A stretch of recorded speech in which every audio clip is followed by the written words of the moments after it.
அனைவருக்கும் அன்பான வணக்கங்களுடன் உங்கள் ஆர்ஜே அனு. அன்பு ஒன்றே அகிலத்தை ஆளும்.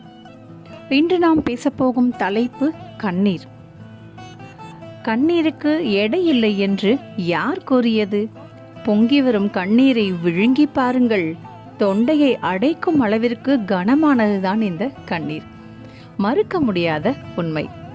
மனசுக்குள் 1000 வலி இருக்கும். ஆனால் அதை சொல்வதற்கு சில நேரங்களில் நமக்கு கண்ணீர் மட்டுமே மொழியாக இருக்கும். கண்களின் எழுதப்படாத வழி நிறைந்த விலை மதிக்க முடியாத கவிதைதான் இந்த கண்ணீர் துளிகள்.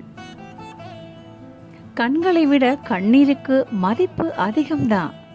ஏனென்றால் கண்கள் உலகத்தை மட்டும் காட்டும், ஆனால் உங்களின் கண்ணீர் உங்கள் உள்ளத்தை காட்டும். அளவுக்கு அதிகமான அன்பும் எல்லையின்றி கொட்டப்படும் நம்பிக்கையும் இருக்கும் இடத்தில் கண்டிப்பாக ஒரு நாள் கண்ணீருக்கும் ஏமாற்றத்திற்கும் இடம் உண்டு. நெஞ்சிலிடி கண்ணில் மழை அப்படின்னு சொல்லுவாங்க. கண்ணீருக்கு என்றுமே விலை மதிப்பு அதிகம் அப்படின்னு தான் சொல்லணும். நம்மளுடைய உள்ளத்தில் உள்ள சோகங்களை வெளிப்படுத்தும் ஒரு அற்புத கண்ணாடி அப்படின்னா அது கண்ணீர் அப்படின்னு சொல்லலாம். ஆனால் சில இடங்களில் அந்த கண்ணீருக்கு மதிப்பு இருப்பதே கிடையாது. ஆனால் கண்ணீரின் விலை மிக மிக அதிகம். மீண்டும் அடுத்த வீடியோவில் சந்திப்போம். நன்றி, வணக்கம்.